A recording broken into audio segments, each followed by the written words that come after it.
Hubscale Podcast. A huge thanks to our viewers and listeners for tuning in. Today we have a very special guest. We have Stevie Case, the CRO at Vanta. She's literally scaled the team from Series B to newly announced Series D, and they're showing no signs of slowing down. So really one to watch at the moment. Stevie, got anything you want to introduce yourself with? Well, it's lovely to be here. Really excited about the conversation. And yeah, coming out of a very exciting time at Vanta, having just announced our Series D. So happy to dig in deep. Okay, amazing. Well, since you've joined Vanta, you and the company have been on quite a journey and increased revenue and global headcount exponentially.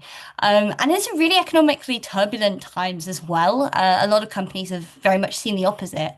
What do you think the main reason is that you've been able to build and grow so quickly and successfully? Yeah, honestly, a lot of it comes back to what we are doing for our customers. So, Vanta is a trust management platform, and we sell to two really different types of buyers. One is startup founders, and we see that they have struggled historically to deal with compliance requirements, to secure their software. They're just trying to stand up a business. And then they are getting hit with this requirement to be compliant with standards like SOC 2 or ISO 27001 or GDPR or HIPAA or the long list of standards that they're asked for. And so we help them do that in a very tech forward way. We automate a lot of the work, we make their lives easier, and we allow them to focus on what really matters in their business, which is building their core product. Now, we also have a product, a much more mature product, truly like a governance, risk, and compliance platform that we sell to CISOs. And the dynamic there is similar but very different. So, CISOs are grappling with a very different problem, which is that there is just this increasingly complex risk landscape. And they are being asked to mitigate growing risk of all kinds across all parts of the business. Especially with the advent of AI, CISOs are becoming even more important because control of that data and who's putting what data into what model really becomes like a huge concern for every company. So we help CISOs get that work done, run their program, and help them run that compliance journey across the entire organization. And we help them do that with automation, with less headcount. So we're really helping them deliver a higher quality program with less resource investment. So I think honestly, us being at this perfect point of delivering a solution that solves a really, really serious pain for all different sorts of businesses is why we have been able to thrive.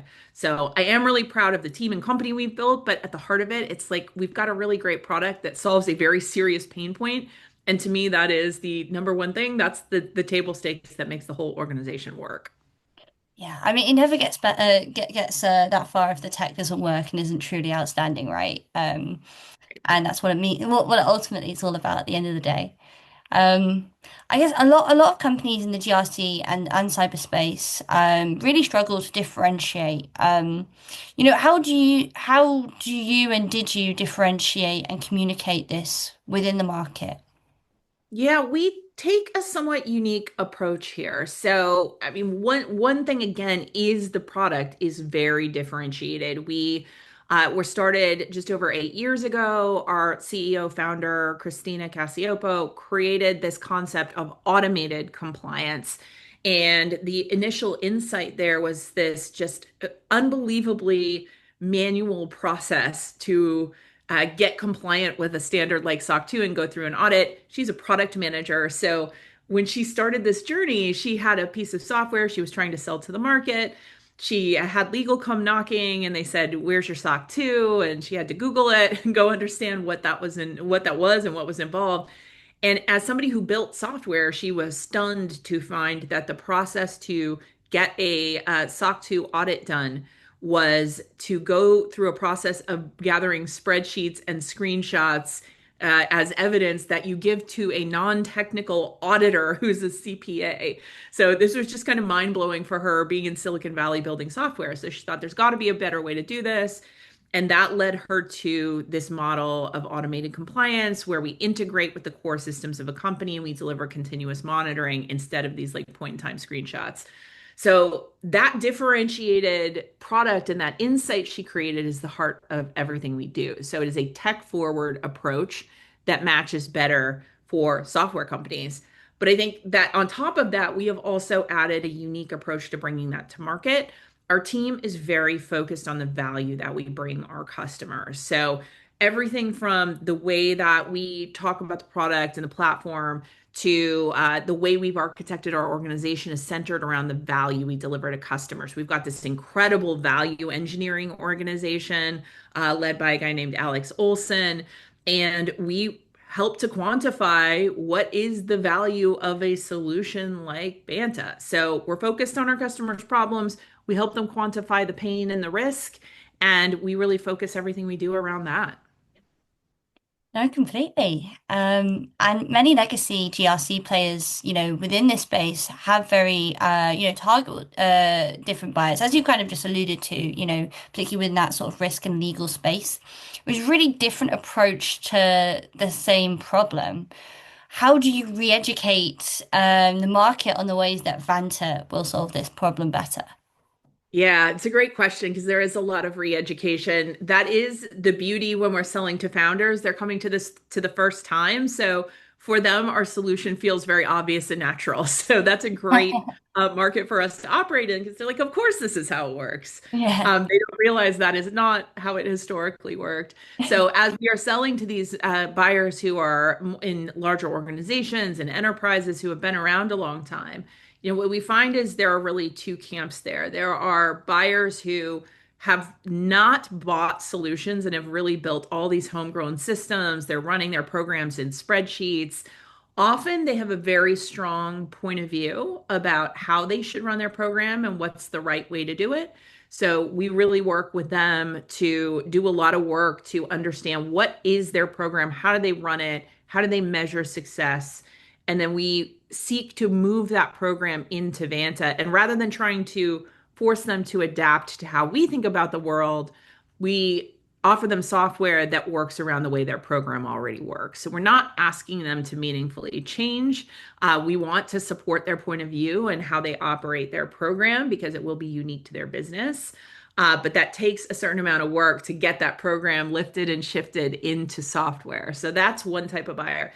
The other are folks who have bought other legacy software, and we find that they are often very amenable to Vanta. They understand just how painful these workflows can be. A lot of the legacy software in this space, it's really just kind of glorified workflow tools.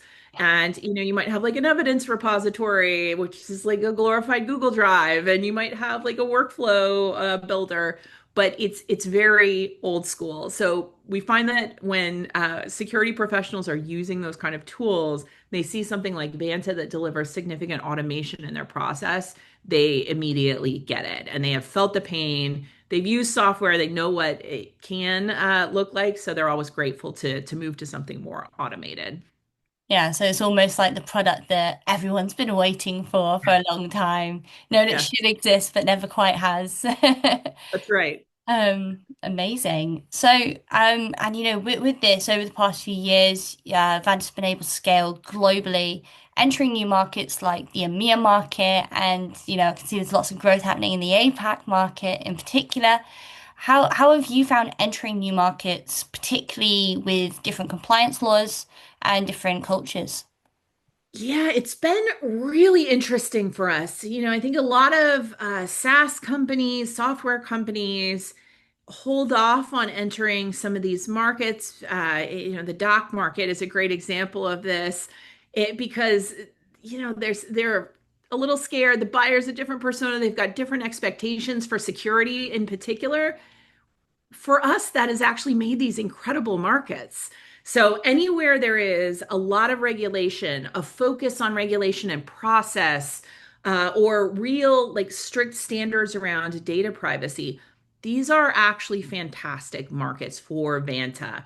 And that's because we have built with security, compliance, and privacy at the core of how we've architected the solution. And it led us to take those things more seriously earlier. So, like data residency is a great example. A lot of SaaS companies wait a long time to support data residency local to their buyers. We got there super early. So we've got a data center in Frankfurt, and we've got a data center in Australia, and we're able to support local data residency in these geographies. And we did that much earlier in our lifespan than a lot of companies do because we are very focused on those needs of those buyers that would care about that. Regulation is another great example. We started with SOC 2 and ISO 27001, two very good like entry level standards. But then very quickly, we learned from our customers all of the dozens of standards they need to support. So as we entered Europe, we heard from them about GDPR and about DORA and this long list of local regulations. And for us, it's been a competitive advantage because we support dozens of local regulations and we built the platform in a really interesting way. So if you're compliant with one standard, we actually crosswalk those controls and we map to the next standard to tell you like you're basically 70-80% of the way compliant with that next standard. So that's another thing that's unique to our approach is that we've made it much more accessible. So for our buyers throughout Europe who have to deal with dozens of standards much earlier in their company's life cycle, we're helping them do that with much smaller lifts. So they don't have to go look at every standard independently. They can do work, share it across those standards, and have one kind of unique view on how they approach regulatory compliance. Wow, that's really interesting. So if there is a company that is scaling globally, then you guys could almost advise on that and they could see on the platform, oh, this is what we need to do, and it'd be quite straightforward. That's exactly That's right. And amazing. that's often how they use us. So they'll start with one and then they'll realize, like, oh, okay, we want to enter this specific market. And then we're able to unlock that with them by bringing that additional standard to play. Yeah, definitely. It's amazing. So, and when scaling any sort of sales team anyway, entering new markets is always scary. But then there's also, the fact of hiring in different time zones, different employment laws, and, different hiring practices and cultures to be dealing with. I know that's always the number one question that I'm asked when hiring more international roles. How have you found kind of hiring out those teams globally, particularly with those early hires in new regions? Yeah, this has been a really great learning experience. So we have teams that are in Dublin, in London, and in Sydney. And it's been a journey for us as a American company headquartered in San Francisco. We built those early teams, and from the beginning, there was this understanding that we needed to respect and recognize local culture, but also make sure we're hiring people that understand that we are a San Francisco headquartered company and that there are certain cultural expectations that come with that. It was a journey for us to get that balance right. I think that we learned along the way a lot about, making sure that we get the things that matter right. Local benefits, very different geography to geography. So getting that right and really making sure that we've got an offering for our employees in every location that they feel good about, they feel well cared for. That is a number one top of list concern that we wanted to make sure that we address. Then there's sort of the other like interesting cultural things of like personality and what types of people you hire, what kind of backgrounds they come from. We move very fast. We have a lot of urgency as a company. So I think we have really finally figured out that right profile of person who totally understands the local market and the culture that they're selling into, and they are of that market, but they are also able to work at, the pace and the urgency of a San Francisco headquarter company. So it's interesting. Every team, every office has its own unique culture and like unique flavor. They're all really awesome in their own way. And we also, like, one thing we decided early on is we were going to hold everyone to the same standard. And this is something that in sales can be quite controversial. So all of our folks have the same quotas, regardless of where they live.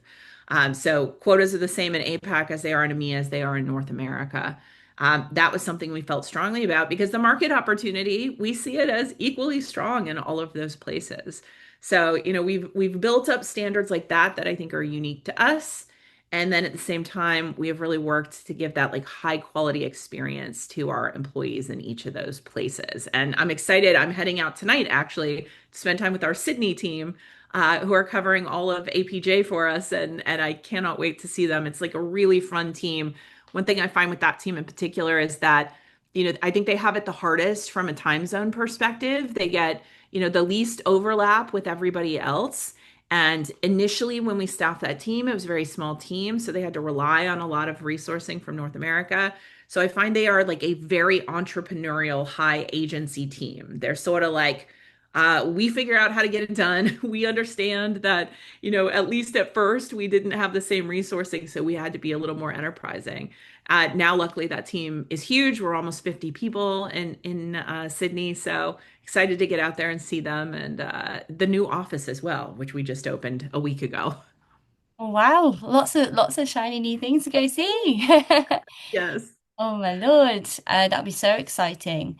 And I think the equal quotas sound really interesting, but I guess in this particular instance, it almost makes sense because I can imagine that in more regulated countries, which is the case in Europe and in countries like Japan, where there's almost more demand, but then on the flip Yeah, side, the US is always going to be the bigger economy, right? So that's right. that's so interesting. Um, Another common issue amongst high growth scale ups is that it can be difficult to hire a lot of people whilst maintaining a high bar and not compromising on that. How have you managed to balance the two? Yeah, I mean, a lot of this comes down to agreeing as a leadership team that the priority has to be hiring quality and that we're not willing to compromise just to fill seats or to make sure we've got people in place. It is always true. Any leader will tell you that the single most important job we have is hiring great talent, bringing people into the business because the bigger the organization gets, the more that you're really just getting things done through your team, through your incredible leaders. So that number one was really that handshake agreement between all of us that there will be no compromise on quality, that we will hold the bar high, even if that means that roles sit open a little bit longer than we'd like, or that it takes us time to find that right person. So when you enter the process with that mindset, you just sort of really kind of accept it as that's just what you do, and you kind of do whatever you have to do. I last year hired a head of sales in EMEA. And I approached it from that mindset that I did not set a date that I would seat that person. Instead, we set the bar high for what we were looking for. We had a really thoughtful and thorough interview loop and panel. And I talked to on the order of 70 candidates for that role. And it was an extremely important role. I really wanted to get it right.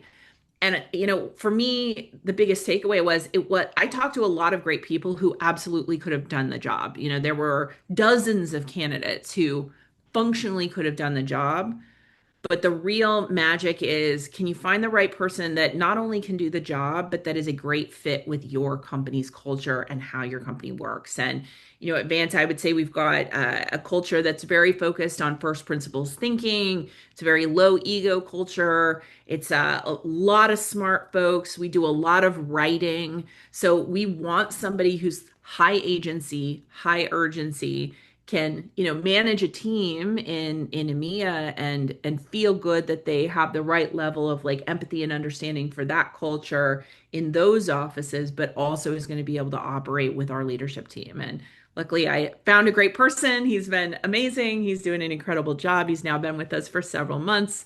But we did not set an end date for that process. It was more about finding the right person.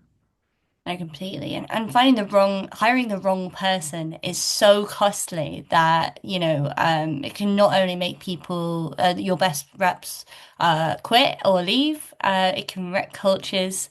So sometimes you shouldn't have, a deadline or should worry more about, spending an extra couple weeks making that, extra hire right, as opposed to worrying about getting a bum on a seat.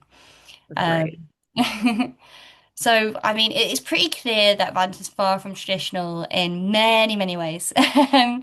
And so, looking at your background is also far from traditional. You began your career as first female professional gamer, and then moved into product development at Warner Brothers, and only later got into tech sales, which is very unique. I can't say I've seen a profile like this ever. And how did you find, coming from a non-traditional background, and do you think it's helped you in sales? I do. I do. Yeah, that non-traditional path, like I have really thought of my career not like a ladder or a straight path. It's been much more like a jungle gym. And, at times I've gone to the side and taken these very different opportunities. But I do think in that way, I am uniquely suited to Vanta because uh, we approach a lot of things from first principles. So when we hire, for example, we're not necessarily looking for this like perfect resume with the exact logos that are on our list. We are looking for thinkers. We are looking for people who are curious and who can build. And those people often have non-traditional backgrounds. I think being in GRC in particular, we're cybersecurity adjacent. We attract a lot of people who have been in this industry a long time. And one of our learnings over the last few years is that on the average, there are of course exceptions. People who don't come from this space do better at Vanta than people who do come from the space. And I think a lot of that has to do with this sort of creative approach and being able to think differently about how to solve problems. And, I think when you get set and you follow a very specific path that is traditional, you develop a way of thinking about that problem space, and your approach is likely to look similar to others who have been on that same path. And I think the unique group of people we brought together is part of why we've got this very unique solution to the problem. So my background is one example. I am not the only one who has followed a unique path at Vanta, but I do think my background, I started as a gamer. I made products, so I made games, I made software. Then I started selling payments platforms. I've sold virtual currencies platforms. I've always done very technical sales. I was at Twilio selling APIs for communication. I think all of that has all like rolled up to make me the perfect person for my role at this time. I think that gaming background in particular, it sounds silly, but the CRO job is really just resource management and it's Yeah. strategy and it's humans and technology all brought together. And there are absolutely lessons from all of that non-traditional path that are informing the way that I work today. No, completely. And I'm sure that to some extent being, a professional gamer is loving tech and loving understanding how things work and can help people. But on the flip side, being very competitive, which is part of what makes salespeople great, right? That's right. That's right. That is my number one trait. So that is definitely helping. That carries through. It's become a meme with my team. We do those strengths finders Yeah. exercises, and there's 34 different categories, and my number one is always competitive. And you know me, I love to compete, I love to win, and it definitely carries through. No, definitely. And I guess, for anyone that does have this non-traditional background and wants to get into sales, what advice would you have for them? Yeah, I mean, I think there are so many avenues open for people with that non-traditional background to get into sales, and they should just not be afraid to do it. I think that like you'll find that there are lots of open doors. There are entry-level sales positions. There are also these SDR or BDR positions where, you pay your dues and do the cold calling and the outreach. Those are great roles to start in. They are the hardest roles on the team, but those are the skills that ultimately serve you. We hire all sorts of folks into those roles without the experience prior. So, really, all it takes is urgency, curiosity, and a willingness to keep picking up the phone and keep trying. If you've got that, you can do this job. And it is an incredible path in this industry. So, don't hesitate, do the outreach, work your network, and you can make it happen. I think one of the things that makes tech so cool is that it's not a closed industry. You don't have to have a perfect resume. if you're enterprising and you reach out and you show that you're smart and you're curious, the chances you're going to get a shot at something are very high. No, definitely. It's much more about making things happen at the end of the day and trying to get a Yeah. hold of someone that will always impress anyone that is hiring for SDRs. Right. Um, okay, amazing. And how how do you compare, working within the male-dominated space within gaming and esports compared to the male-dominated space of sales? Yeah, it's super interesting. I forget sometimes that that's how it is. We have a remarkably female team at Vanta. We're unique in that way.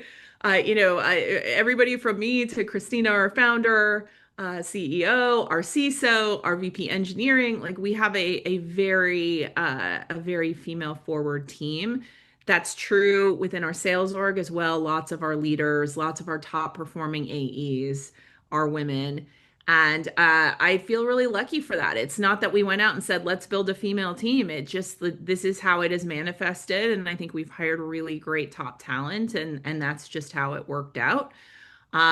So I am in a unique seat in that way, and that sometimes I forget that I am in a male dominated field because that's not what my immediate environment looks like. But I do think it's quite different. Like gaming in the early 2000s was a really interesting place. You can go out there and read about it. There's an interesting story. Vanity Fair did a piece about my time in gaming a couple of years ago, and it was challenging. It was challenging. There was a long period of time where I was often the only woman in the room in those scenarios. The thing I will say about sales and about tech in general at this point is that's rarely true anymore. And I find that people are much more thoughtful about the way they approach others now, that much more so than they were in my early career. So I'm grateful for that. It's certainly not perfect, and there are still challenges out there, but I find that the playing field is in a better state. It's a better state of play today than it was a couple of decades ago.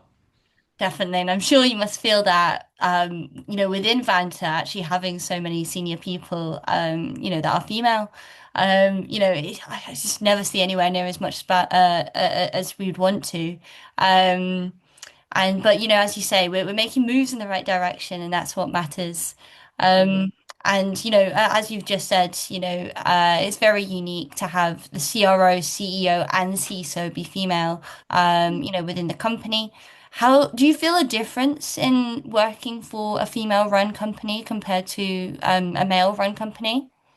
It's interesting. I mean, not necessarily. Not necessarily. I think that it's not that it feels different within the company, but I think that the luxury that comes with it is that I often am able to forget. I'm often able to not think about gender.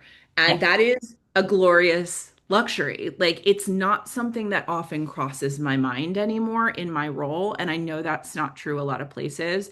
That said, I had a similar experience in my previous role at Twilio, where we had an incredible, thoughtful CEO, Jeff Lawson, who was really mindful about inclusion and I think built a great company full of lots of really thoughtful people. So it's not that it requires female leadership for that by any means, but I do think that there's a certain luxury in that just kind of a non-factor. And simply not having to think about it is a privilege and a luxury. And I am grateful for that. And the reality is, like we talked about earlier, we've just set the bar really high on hiring. We're lucky we've attracted great people. And we're able to just focus on the work, and that work is at the core of everything we do. So we've got a team who's really, really passionate about the work, who's really, really smart, and we're able to just focus on that and not be distracted by anything else. Yeah, that's so true, actually. As you're saying that, I was literally thinking this is here at Hubscale we're pretty weirdly a 50-50 split, which is Right. unusual in recruitment. And I was thinking that's actually the case. Normally, I do like in other companies where that hasn't been the case, I have felt my gender almost when you walk into the Yes. room and you're very conscious of it. And I've not thought about that in a long time. It's so interesting. Yeah, it's a real privilege to not have to think about it. Yeah, and a weight off your mind. You don't even Yeah. realize. And I guess, the final question is one I'll always ask anyone that has made it to very senior leadership. There's a lot of people who, they're maybe an enterprise sales rep or some IC in whatever role. What advice would you have for someone that is an IC and wants to get to a CRO of a very successful company one day?